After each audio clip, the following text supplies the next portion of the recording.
And welcome back to Neon Trash, all you cyberpunks and retro nerds out there. You got Tommy the Hammer hanging out with good old Adam McDoogleez, and we are going to be watching an old school late 70s horror movie called Patrick.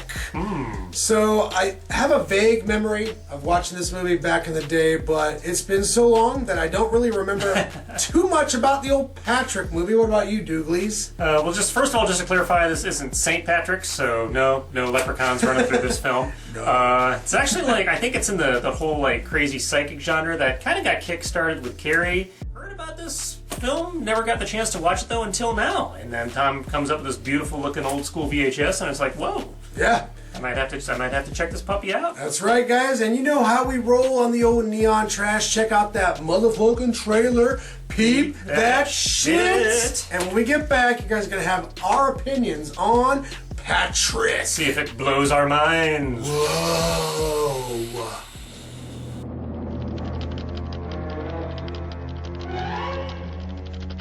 Beyond science.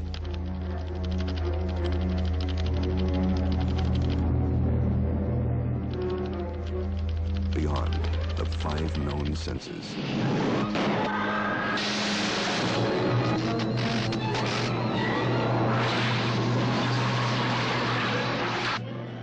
In that twilight world between life and death, Patrick is preparing his very own day of judgment. Patrick. Alright, we just got done watching Patrick, and kudos to Tom's VCR for holding up pretty well, because the tape's not in the best of shape, but thankfully, for the most part, it kept on ticking. You know, I think there was only, like, what, one last scene? Just one. But, so yeah, like this, it's basically about this guy who's comatose, who starts manifesting these psychic powers gradually throughout the film, and it's about his relationship with his nurse, who gradually starts to detect that this guy has some abilities. But Patrick, he's not exactly benevolent. Kind of does some messed up things. So he's a little like, you know, got a little bats in the belfry there. Unhinged. Yeah. And the actor they chose to play him, you know, mostly just kind of stares dead ahead throughout like the proceedings. And it's effective in that regard. The premise itself is nothing new, but this was in the late 70s, and we were just kind of talking about that during this movie, that it's the precursor to Scanners, the precursor to King's, at least, movie adaptation of The Dead Zone. So yeah, it's in the same vein, although I should say this movie is definitely no Dead Zone or Scanners. Oh, no. But that within itself is worthy of discussion, because maybe Patrick is a flawed movie. Maybe it got a little bit too ambitious, a little too big for its britches. It's entertaining enough for what it is, and I mean, I like the main heroine. I mean, I thought, you know, she was kind of a strong character. Yeah, she's great. And, but yeah, and it's just like, I don't know, it puts you in this hospital, which is run by these really sleazy people.